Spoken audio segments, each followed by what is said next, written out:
Kita murojaah. Kita murojaah dulu surah Yasin ayat 1 sampai 54. Bismillahirrahmanirrahim. Yasin wal Qur'anil Hakim. Innaka laminal mursalin ala siratim mustaqim. Tanzilal azizir rahim. لتنذر قوما ما أنذر آباؤهم فهم غافلون لقد حق القول على أكثرهم فهم لا يؤمنون إنا جعلنا في أعناقهم أغلالا فهي إلى الأذقان فهم مقمحون وجعلنا من بين أيديهم سدا ومن خلفهم سدا فأغشيناهم فهم لا يبصرون وسواء عليهم أأنذرتهم أم لم تنذرهم لا يؤمنون إنما تنذر من اتبع الذكر وخشي الرحمن بالغيب فبشره بمغفرة وأجر كريم إنا نحن نحيي الموتى ونكتب ما قدموا وآثارهم وكل شيء أحصيناه في إمام مبين واضرب لهم مثلا أصحاب القرية إذ جاءها المرسلون إذ أرسلنا إليهم اثنين فكذبوهما فعززنا بثالث فقالوا إنا إليكم مرسلون قالوا ما أنتم إلا بشر مثلنا وما أنزل الرحمن من شيء إن أنتم إلا تكذبون قالوا ربنا يعلم إنا إليكم لمرسلون وما علينا إلا البلاغ المبين قالوا إنا تطيرنا بكم لئن لم تنتهوا لنرجمنكم وليمسنكم منا عذاب أليم قالوا طائركم معكم أئن ذكرتم بل أنتم قوم مسرفون وجاء من أقصى المدينة رجل يسعى قال يا قوم اتبعوا المرسلين اتبعوا من لا يسألكم أجرا وهم مهتدون وما لي لا أعبد الذي فطرني وإليه ترجعون أأتخذ من دونه آلهة إن يردني الرحمن بضر لا تغني عني شفاعتهم شيئا ولا ينقذون إني إذا لفي ضلال مبين إني آمنت بربكم فاسمعون قيل ادخل الجنة قال يا ليت قومي يعلمون بما غفر لي ربي وجعلني من المكرمين وما أنزلنا على قومه من بعده من جود من السماء وما كنا منزلين إن كانت إلا صيحة واحدة فإذا هم خامدون يا حسرة على العباد ما يأتيهم من رسول إلا كانوا به يستهزئون ألم يروا كم أهلكنا قبلهم من القرون أنهم إليهم لا يرجعون وإن كل لما جميع لدينا محضرون وآية لهم الأرض الميتة أحييناها وأخرجنا منها حبا فمنه يأكلون وجعلنا فيها جنات من نخيل وأعناب وفجرنا فيها من العيون ليأكلوا من ثمره وما عملته أيديهم أفلا يشكرون سبحان الذي خلق الأزواج كلها مما تنبت الأرض ومن أنفسهم ومما لا يعلمون وآية لهم الليل نسلخ منه النهار فإذا هم مظلمون والشمس تجري لمستقر لها ذلك تقدير العزيز العليم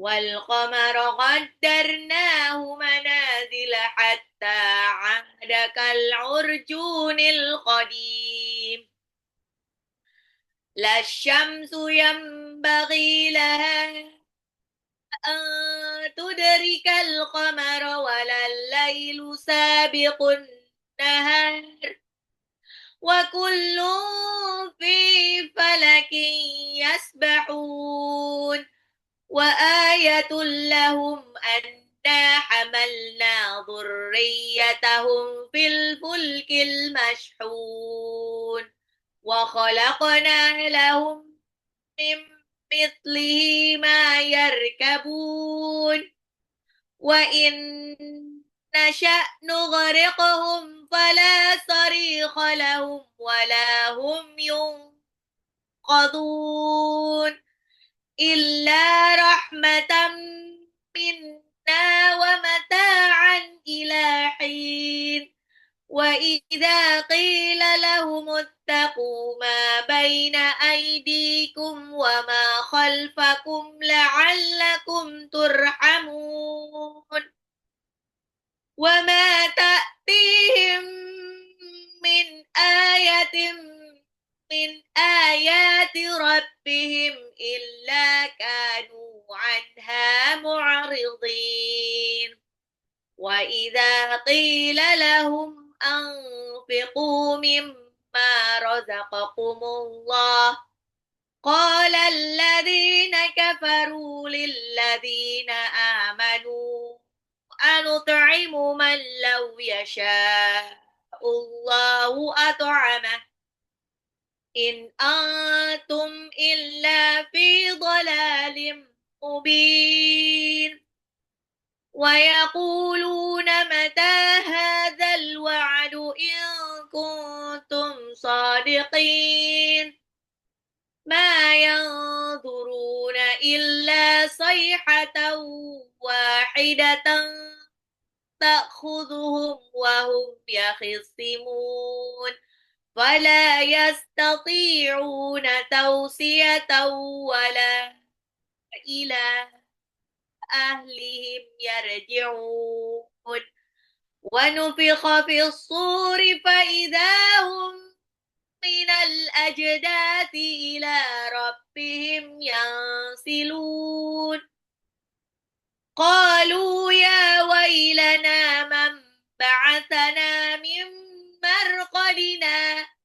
Hadza ma wa'ada ar-rahman wa sadaqal mursalun.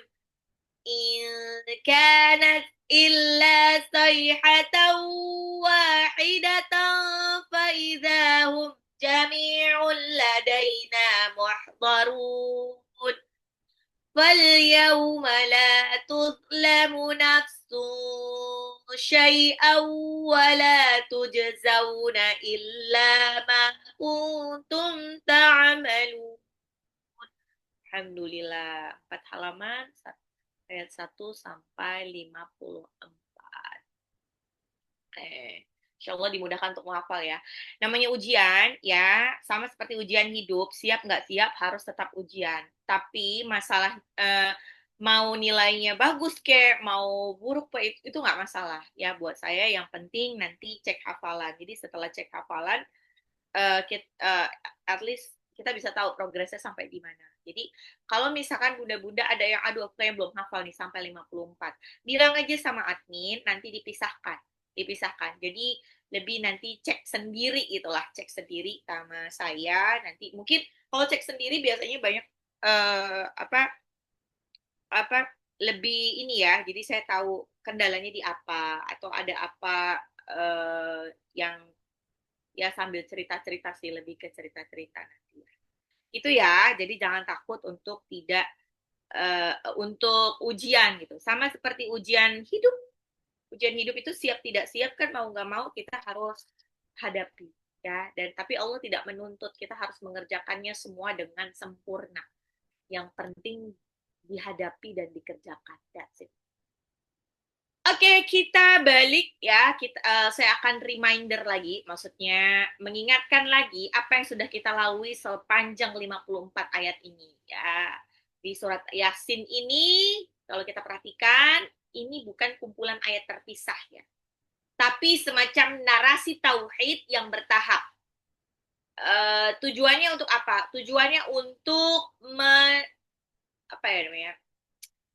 menguatkan keimanan seorang hamba terhadap hari kiamat. Nah, karena ini yang paling krusial dari keimanan yang 6 itu, ya kan, rukun iman 6 perkara. 1 percaya kepada Allah, 2 percaya kepada malaikat, 3 percaya kepada kitab, 4 percaya kepada nabi dan rasul, 5 percaya kepada hari kiamat. Jadi kalau seseorang itu baru bisa disebut beriman ketika dia sudah mengimani at least itu minimal 5 itu sampai hari kiamat.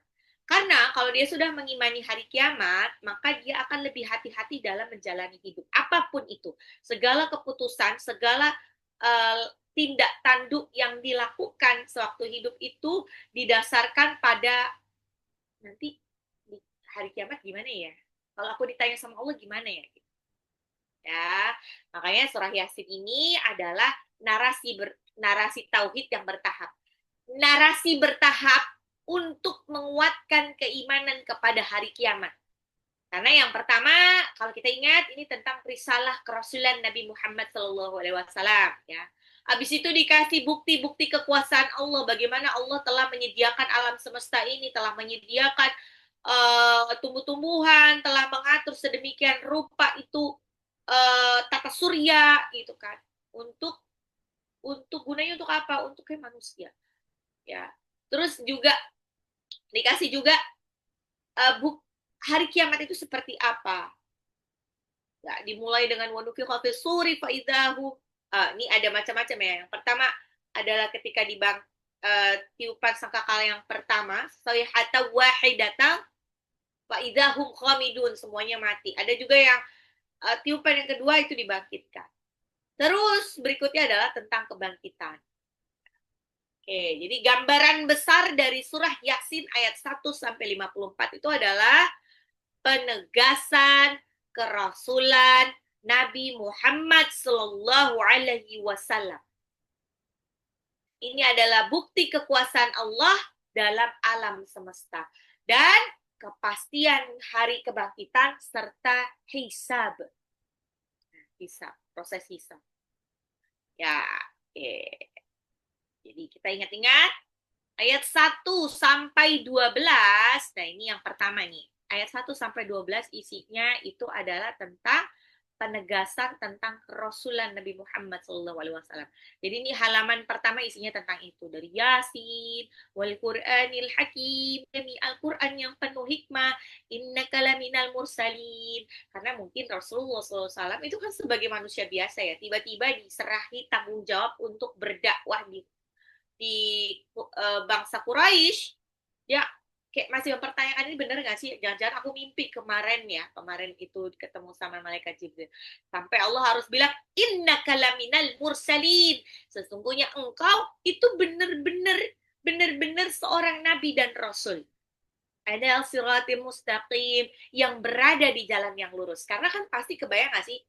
Kalau kita ditempatkan di suatu kaum yang kaumnya itu semuanya menyembah berhala, kita sendiri yang nggak menyembah berhala, ya bedakan ya zaman dulu sama zaman sekarang ya. Kalau zaman dulu kan nggak ada sosial media, nggak ada televisi, jadi ketika beda sendiri tuh jadi ini yang salah siapa ya?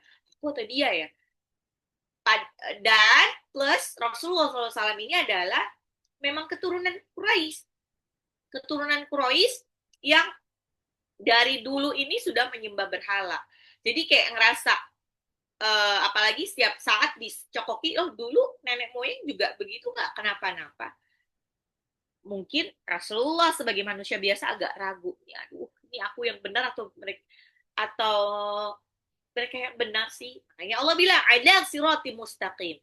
Tanzilal azizir rahim. Al-Quran itu, wahyu itu diturunkan oleh Allah yang maha perkasa lagi maha penyayang.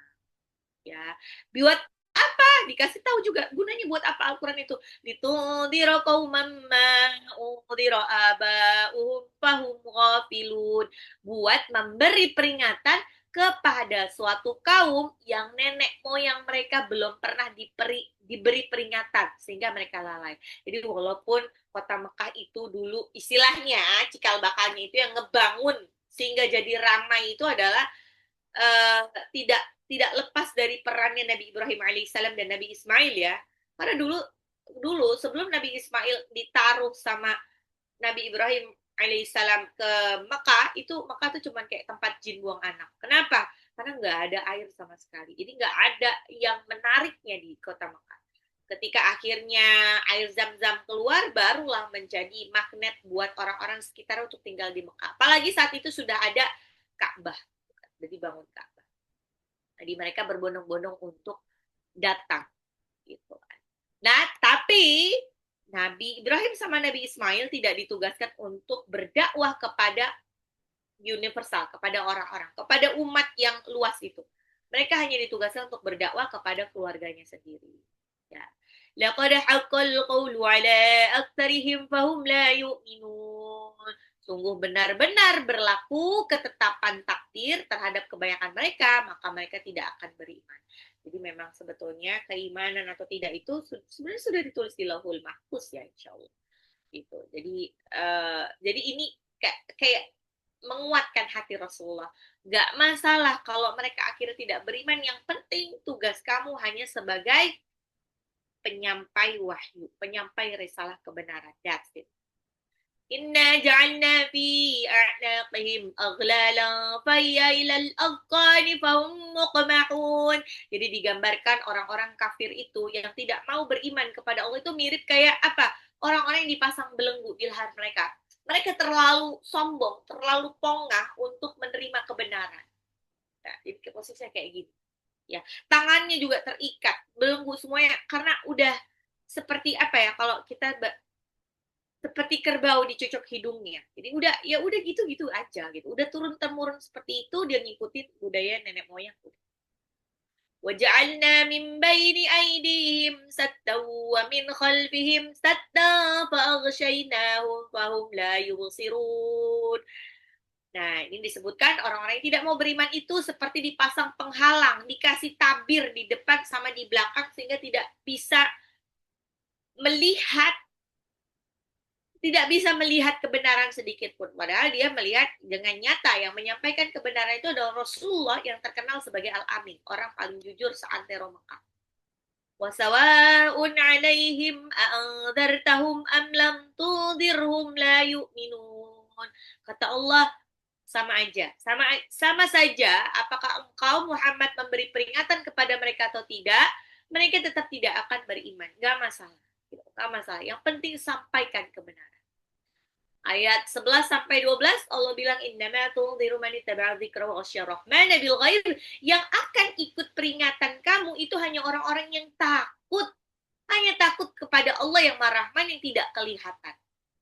Ya, orang kalau apa ya?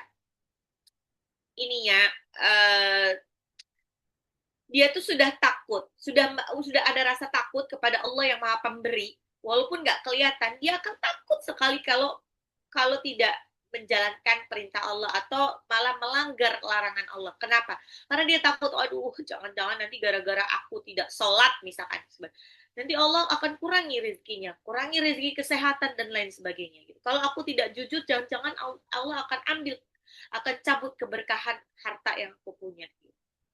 Wabashirhu bimaghfirati wa ajril karim.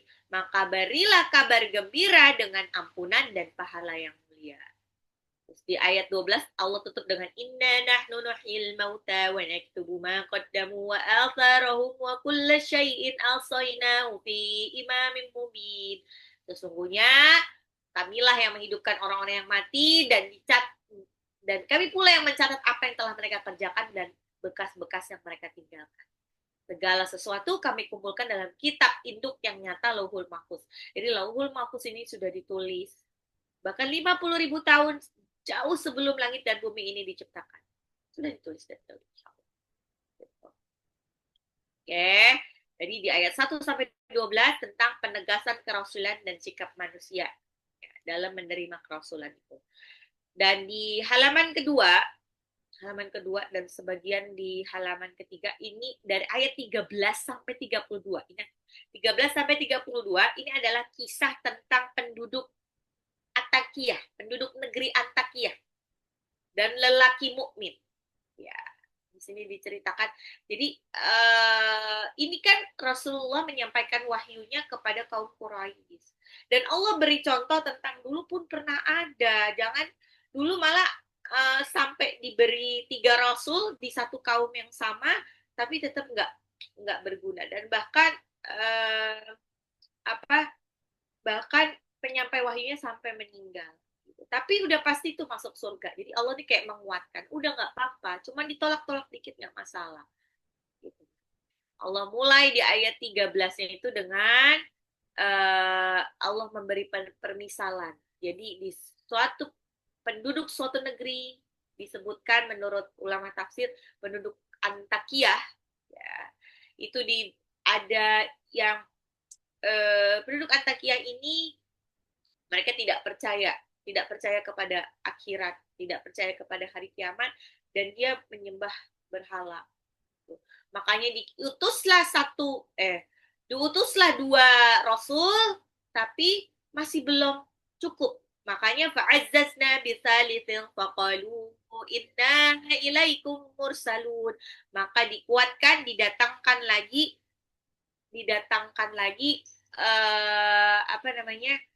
yang ketiga, rasul yang ketiga.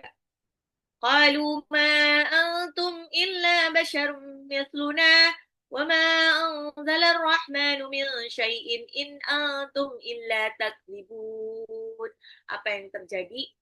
Orang-orang penduduk Antakya itu malah bilang, kayaknya kamu kayak manusia biasa deh.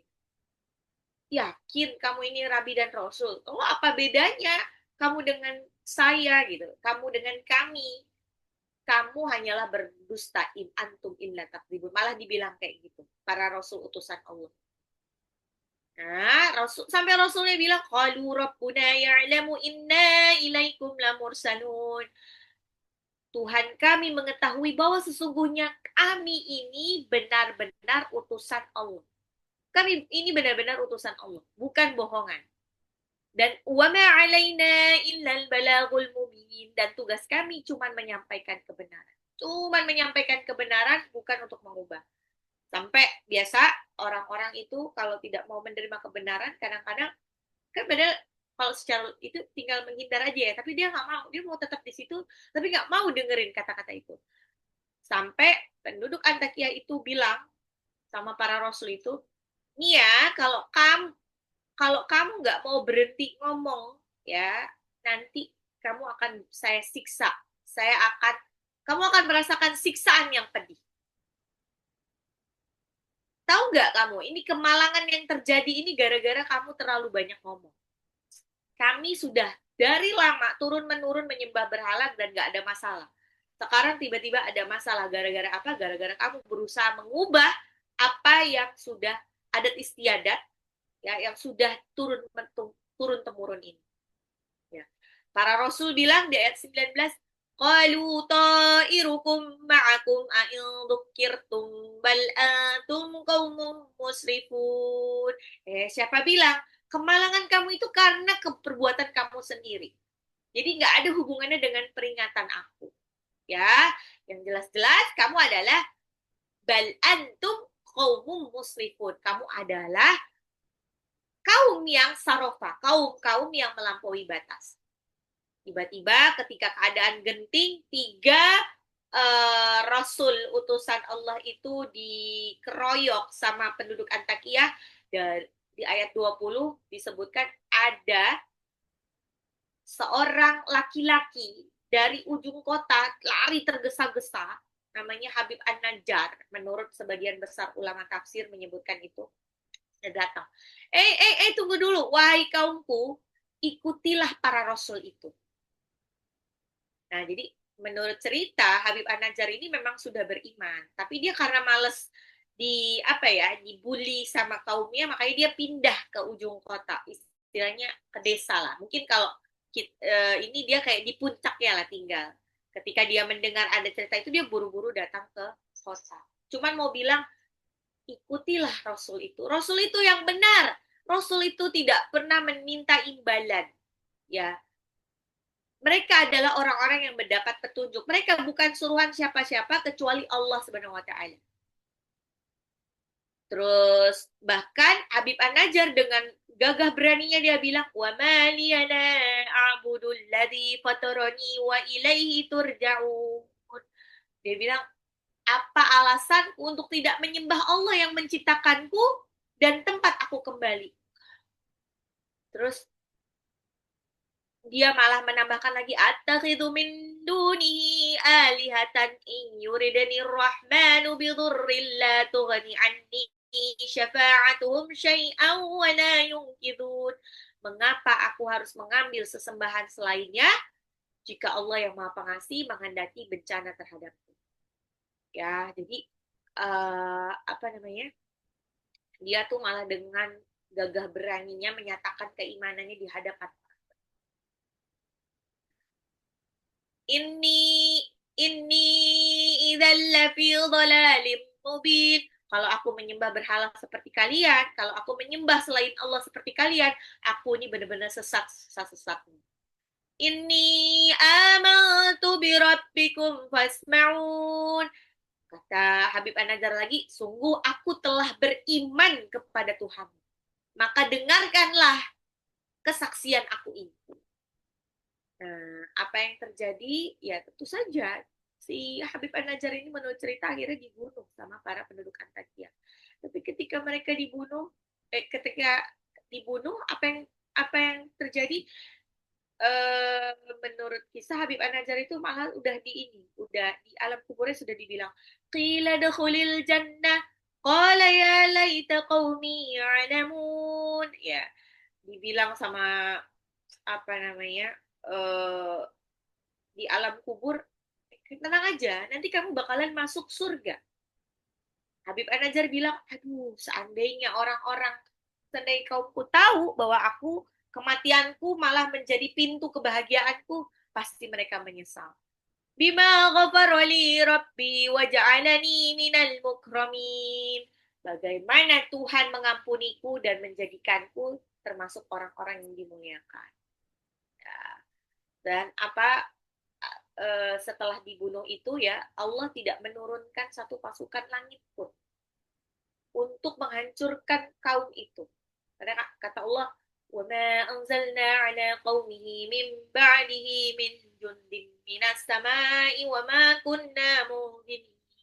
Kata Allah, kalau Allah mau, gak usah pakai kirimin pasukan, cukup in kanat illa sayhatan wahidatan fa idahum khamidun. Satu teriakan saja, satu tiupan sangkakala saja, seketika itu mereka mati. Kalau mati apa yang terjadi? Ya hasratan 'alal 'ibad ma ya'tihim min rasulin illa kanu bihi yastahzi'un. Mereka nyesel senyesel-nyeselnya. Kenapa? Karena setiap datang rasul utusan Allah kepada mereka, mereka malah ngolok-ngolok. Alam yarau kam ahlakna qablahum minal quruni annahum ilaihim la yarji'un. Ini kayak apa kalimat retoris dari Allah. Tidakkah mereka mengetahui berapa banyak umat sebelum mereka yang telah kami binasakan? Mereka setelah binasa tidak ada yang kembali kepada mereka di dunia. Ini kan target dakwahnya adalah bangsa Quraisy. Bangsa Quraisy itu ada di Arab. Orang Arab itu suka banget cerita dia. Karena dulu syair ini masyhur di kalangan bangsa Arab ya.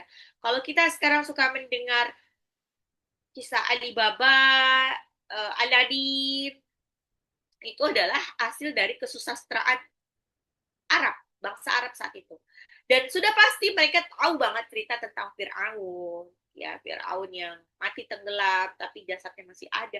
Dia tahu persis cerita tentang kaum Sodom yang dihancurkan. Dia tahu persis kaumnya Nabi Nuh. Dia tahu persis Al-Ula ada di Mekah, gitu. Ada di Madinah, bukan di Madinah ya, agak dekat lah dari Madinah. Itu tahu kan, mereka tahu bagaimana mereka dibinasakan. Kok mereka menutup mata dari itu. Nah ini bukti bahwa ya memang manusia itu adalah tukang ngeyel. Walaqad sarrafna fi hadzal qur'ani lin-nasi min kulli matsal wa kana al-insanu aktsara syai'in jadala. Nah, itu di Al-Kahfi ayat 54 ya. Jadi emang manusia itu hobinya apa? Hobinya tuh ngebantah. Semuanya dibantah. Kalau misalnya diceritain, ini sama seperti sekarang. Kalau kaum LGBT itu diceritakan tentang bagaimana menderitanya kaum Sodom, dihancurkan, sehancur-hancurnya. Mereka pasti bilang, itu kan dulu. Kalau sekarang nggak, udah udah nggak ini lagi. Udah nggak relevan lagi. Dulu ya dulu. Wa in kullul lamma jami'un ladaina muhdharun. Ketika dihancurkan, ketika semua dibangkitkan lagi, tidak ada satu umat pun yang tidak dihadirkan di hadapan. Itu ayat 13 sampai 32 ya, cerita tentang penduduk Antakya ya, dan lelaki mukmin Habib An-Najjar yang berusaha untuk menyelamatkan para rasul. Nah, kemudian di halaman 3 dan sebagian halaman 4, yaitu ayat 33 sampai 44, ini Allah menunjukkan tanda-tanda kekuasaan Allah. Apa? Yang pertama, bumi yang mati jadi hidup karena Allah keluarkan itu air. Ya, buat bumi itu jadi subur. Bumi yang tandus ya, terus jadi subur. Kalau subur jadinya apa? Jadi mudah untuk mengeluarkan biji-bijian. Jadi biji-bijian itu kalau bertumbuh nanti bakalan jadi makanannya manusia. Wa ayatul lahumul ardul maitatu ahyainaha wa akhrajna minha habban faminhu yakulun wa ja'alna fiha jannatin min nakhilin wa a'nabin wa fajjarna fiha minal uyun liya'kulu min thamarihi wa ma 'amilathu aydihim afala yashkurun. Kata Allah, buah-buahannya itu ya agar mereka dapat makan dari buahnya dan dari hasil usaha tangan mereka. Ya, jadi kayak ini semuanya bumi itu alam naj'alil ardo mihada. Allah menjadikan bumi ini sebagai mahdan, ya ranjang bayi. Biar apa? Biar manusia itu gampang untuk beribadah gitu lah. Jadi nggak usah capek-capek karena nah istilahnya noncelupin batang aja tuh bisa bisa jadi pohon yang bisa dimakan sama manusia. Terus Allah juga ciptakan semuanya itu berpasang-pasangan. Yang tidak ada pasangannya eh, itu hanya Allah. Karena Allah tidak butuh bantuan makhluk apapun. Nah, ini untuk menunjukkan kemahakuasaannya Allah bahwa Allah itu berbeda dengan makhluknya. Kalau makhluknya butuh butuh pasangan ini bisa aja ini ya partner, partner partner partner kerja dan lain sebagainya. Ya, semua di bumi ini diciptakan berpasang-pasangan. Ada laki-laki, perempuan, jantan, betina, kutub positif, kutub negatif. Semuanya dibuat berpasang-pasangan. Wa ayatul lahumul lailu naslakhu minhun nahar fa idzahum mudlimun. Nah, ini adalah awal dari ya tentang salah satu kekuasaan Allah adalah Allah jadikan siang dan malam. Siang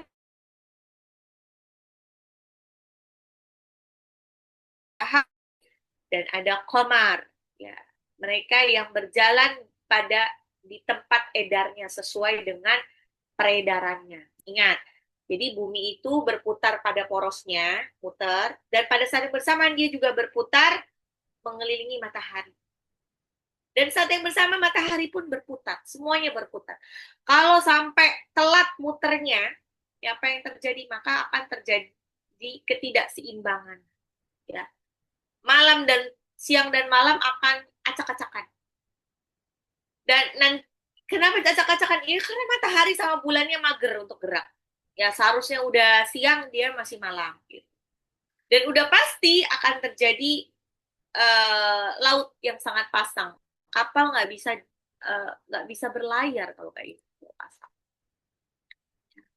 Terus tadi jadi di ayat 38 sampai 40 ini adalah konsep tata surya. Bagaimana matahari dan bulan beredar pada porosnya sesuai dengan garis edarnya dan terjadi siang dan malam. Di ayat 41 awal dari halaman keempat di sini disebutkan tentang kapal wa ayatul lahum anna hamalna dzurriyyatahum fil fulkil mashhun.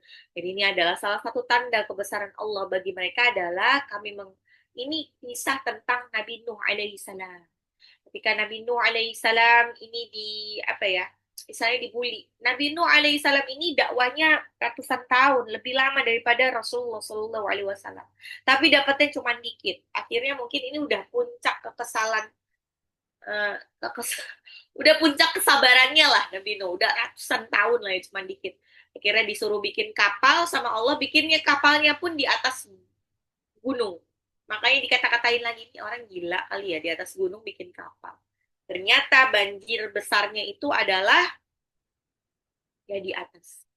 Ya sangat besar banget, jadi kapalnya itu bisa jalan dari atas gunung. Karena semuanya tenggelam oleh banjir. Dan kodarullahnya, istri dan anaknya Nabi Nuh tidak termasuk dalam uh, penumpang kapal tersebut. Kenapa? Karena dua-duanya adalah durhaka. Ini bukti ternyata untuk sekelas Nabi dan Rasul aja diuji oleh pasangan dan anak. Jadi kalau kita diuji dengan anak atau pasangan, bukan padahal kita kayaknya udah all out, udah ngaji, udah sholatnya udah bener, ini segala macam, ya udah, itu emang bagian dari ujian, Dan apa kata Allah?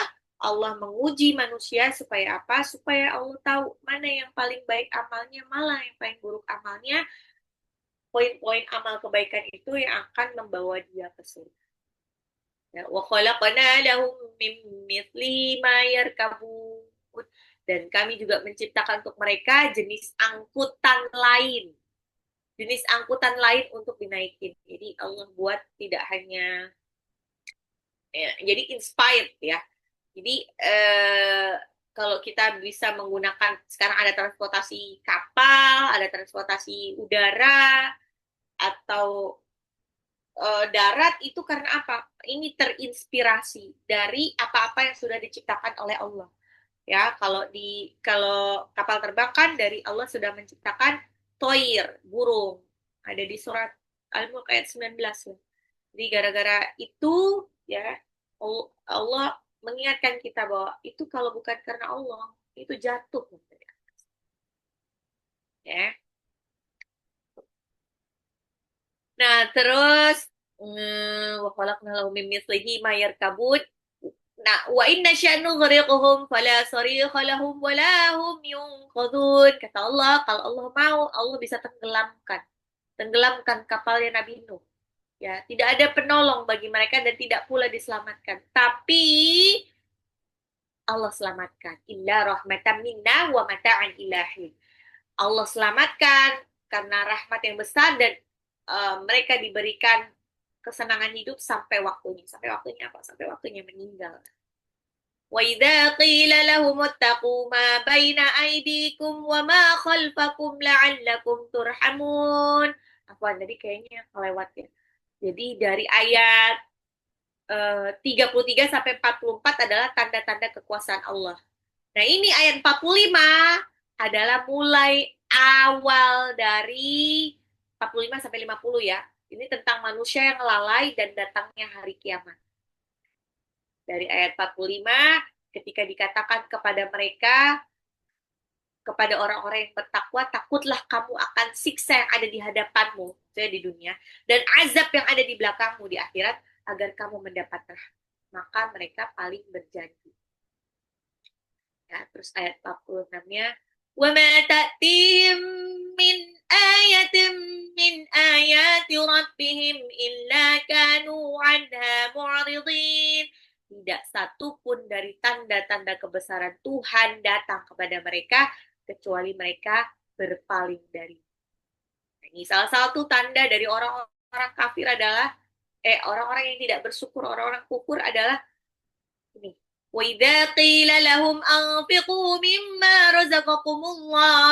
Ketika dikatakan kepada mereka, infakkanlah sebagian rezeki yang diberikan Allah kepadamu, mereka bilang, قَالَ الَّذِينَ كَفَرُوا لِلَّذِينَ آمَنُوا أَنُطْعِمُ مَنْ لَوْ يَشَاءُ اللَّهُ أَطْعَمَهُ إِنْ أَنْتُمْ إِلَّا فِي ضَلَالٍ مُبِينٍ.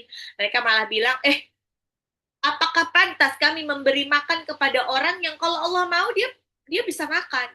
Apakah pantas kita menyantuni orang miskin kalau Allah mau dia dikaya, Allah bisa kasih dia kaya? Bukan gitu konsepnya. Jadi, sebagian harta yang kita miliki ada harta yang dititipkan Allah melalui kita untuk orang lain. Dan hati-hati, ketika titipan Allah itu tidak ditunaikan dengan sempurna, maka jangan kaget kalau Allah ambil itu. Ambil harta itu dengan cara apa? Qadarullah, uang yang udah kita kekepin lama itu hilang gitu aja karena kecurian, kebakaran, kebangkrutan, sakit parah yang menghabiskan semua aset dan lain sebagainya.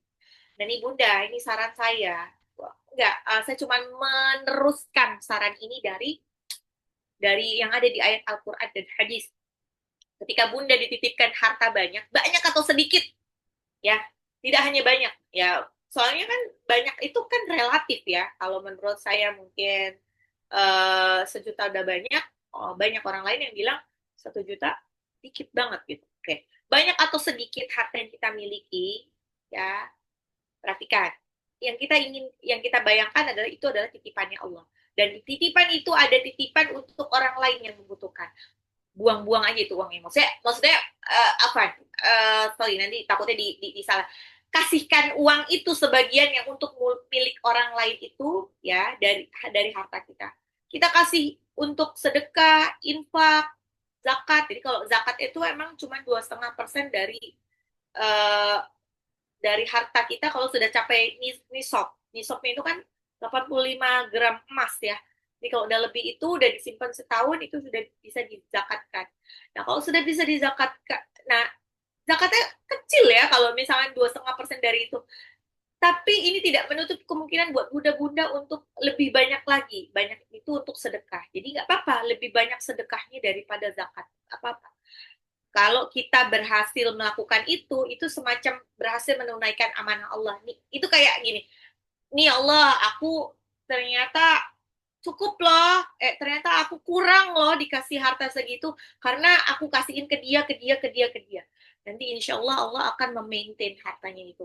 Memaintain hartanya tidak hanya harta dalam bentuk uang ya, atau properti atau lain sebagainya, bisa juga memaintain kesehatan kita.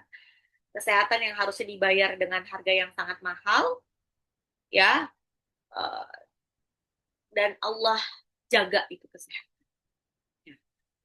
Terus وَيَقُولُونَ مَتَى هَذَا الْوَعْدُ إِن كُنتُمْ صَادِقِينَ. Ini tipikal orang-orang kafir di luar sana, mereka bertanya, ayo, kalau emang ada kiamat, kapan kiamat? Kalau memang ada azab, kapan azab, Kak?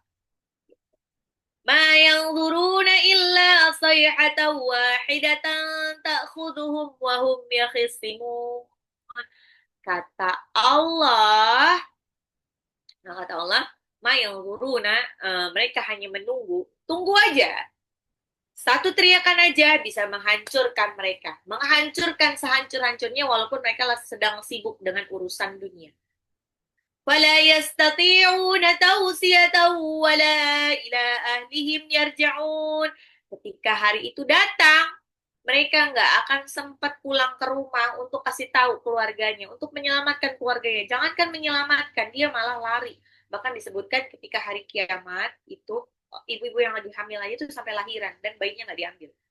Nah, udah samatin diri masing-masing. Yauma yafirrul mar'u min akhi wa ummihi wa abi wa sahibatihi wa bani.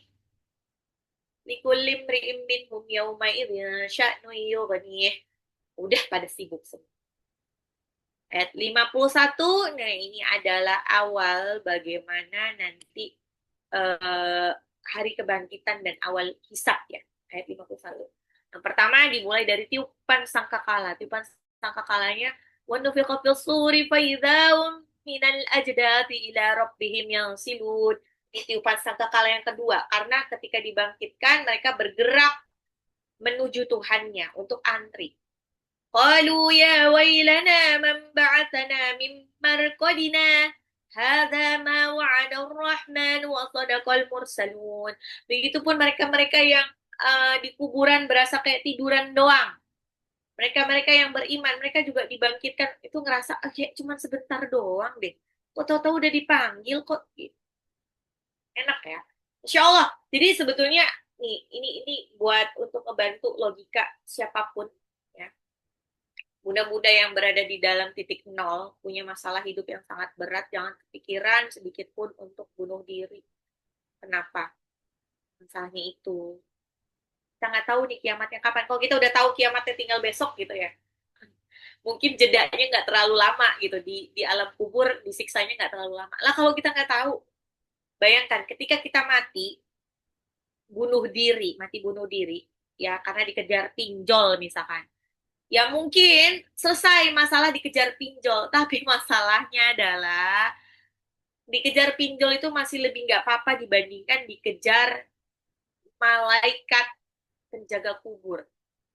Gimana nasib kita? Nauzubillah min zalik. Kalau dia disiksa terus sepanjang hari, beratus-ratus tahun, atau malah mungkin berjuta-juta tahun kalau kiamat masih lama. Sampai hari kiamat. Nauzubillah. Jadi enggak. Jadi ketika kita diberikan ujian yang sangat besar, tapi kita masih dikasih hidup nih sama Allah, berarti Allah tahu persis bahwa kita bisa menjalani. Bayangin, saya ingatin lagi berkali-kali ya, Bunda ini, kita ini, saya, Bunda ini adalah pemain. Pemain yang sudah tekan kontrak sama Allah. Pemain film, aktor, aktris yang sudah tekan kontrak, sudah tanda tangan kontrak sama Allah bahwa kita akan menyelesaikan skenario ini sampai akhir, nanti baru dapat bayaran. Nah, sama seperti film atau sinetron, ketika tiba-tiba tokohnya itu nggak ada, tidak ada, tiba-tiba dibuat mati atau apa, itu karena apa? Karena dia mungkin nggak sanggup, karena dia lagi sakit, atau karena dia ada masalah apalah intern, atau dia pamornya lagi turun ya, daripada menghabiskan apa ya, nanti film itu tuh di film itu tuh nanti di boykot sama penonton, mendingan dia cabut gitu kan. Dibuat mati lah gitu, jadi nggak mengganggu produksi sinetron seri-seri selanjutnya. Nah, gitu. Kalau kita masih hidup, berarti kontrak kita belum selesai dan kita masih kuat untuk menjalani. إن كانت إلا صيحة واحدة فإذا هم جميع لدينا محضرون. Teriakan sekali itu akan membuat mereka dibangkitkan, dihadapkan langsung. Ya, pada hari itu, fal yauma la tuzlamu. Tidak ada yang dirugikan nafsu syai'a, tidak ada sedikit pun yang dirugikan. Karena wala tujzauna illa ma kuntum ta'malun. Kamu tidak akan diberi balasan kecuali atas apa yang telah kamu kerjakan. Jadi semua nanti akan dibalas sesuai dengan apa yang sudah dilakukan. Ya. Jadi tadi kita udah tahu ya alurnya ya, dari Nabi diutus, terus manusia menolak, bukti alam ditunjukkan, tapi manusia tetap lalai. Akhirnya apa? Kiamat datang, semua dibangkitkan, hisab pun dimulai. Ya. Jadi intinya sih, kalau diringkas dari satu kalimat, inti pesannya adalah jangan ragu pada kerasulan, ya jangan ragu pada kenabian Nabi Muhammad SAW. Jangan abaikan tanda-tanda Allah karena kebangkitan dan perhitungan itu nyata, nyata senyata-nyata. Itu deh. Oke, apakah ada pertanyaan Bunda-Bunda Soleha? Ya, berarti nanti habis ini saya akan share link ya, share link untuk Quizy ya, setelah, bisa dikerjakan. Terus berarti insya Allah sudah dibuat jadwal untuk ujian ya. Insya Allah Ramadan kita tidak ada kelas, adanya apa? Adanya nanti cek hafalan itu. Dan karena liburnya cukup panjang, nanti saya minta bunda-bunda buat tugasnya untuk semuanya. Tugasnya adalah buat lebih kayak ini ya, bisa rangkuman, bisa apa, uh, kesan dan pesan dari ayat 1 sampai 54. Tapi tujuannya bukan untuk Bunda sendiri nih. Karena tujuan Bunda itu kan punya kewajiban untuk menyampaikan kebenaran walaupun satu ayat. Jadi tujuannya adalah buat itu jadi postingan, buat jadi postingan sosial media Bunda. Ya, tujuannya itu. Tapi nanti uh, di store-nya kemana? Di store-nya, ya mau itu mau bentuk reels atau cuman apa sih namanya, picture. Store-nya di ini ya, taruh di grup ya. Taruh di grup WhatsApp kita ya. Tujuannya biar apa? Kalau ada status yang bagus, nanti bisa nih, bisa di post juga sama temennya. Jadi bisa jadi pahala jariahnya banyak. Gitu. Ya. Jadi ini tujuannya adalah buat jadi postingan sosial media. Buat jadi postingan sosial media. Dari ayat 1 sampai 54. Panjang banget ya, nggak usah. Ini kan cuman kayak apa ayat yang paling berkesan buat Bunda. Gitu. Apa ayat yang paling pengen Bunda sampaikan kepada orang-orang di sekitar Bunda. Gitu. Ya, jadi itu dibuat. Nanti di checklist ya, dibantu checklist sama ketua kelompoknya, nanti dibantu sama admin. Ya, ya karena ini kan liburnya lumayan panjang nih. Ya, sampai nanti awal April insya Allah. Oke, sebelum Ramadan, ya ini karena ini pertemuan terakhir ya, Zoom terakhir, saya mengucapkan ya, sama mohon maaf lahir dan batin atas segala khilaf yang saya lakukan, baik disengaja maupun tidak disengaja. Ya, terus dan selamat menunaikan ibadah puasa Ramadan 1447 Hijriah. Semoga Ramadan tahun ini jauh lebih baik daripada tahun-tahun sebelumnya. Semoga insya Allah tahun ini bunda-bunda mendapatkan keberkahan Ramadan, bisa mendapatkan eh, Lailatul Qadar. Lailatul Qadar ya. Oke, apakah ada pertanyaan Bunda-Bunda Solehah?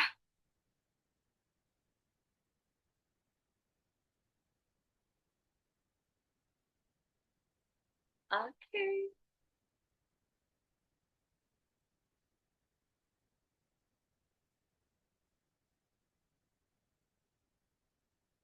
Oke, baiklah.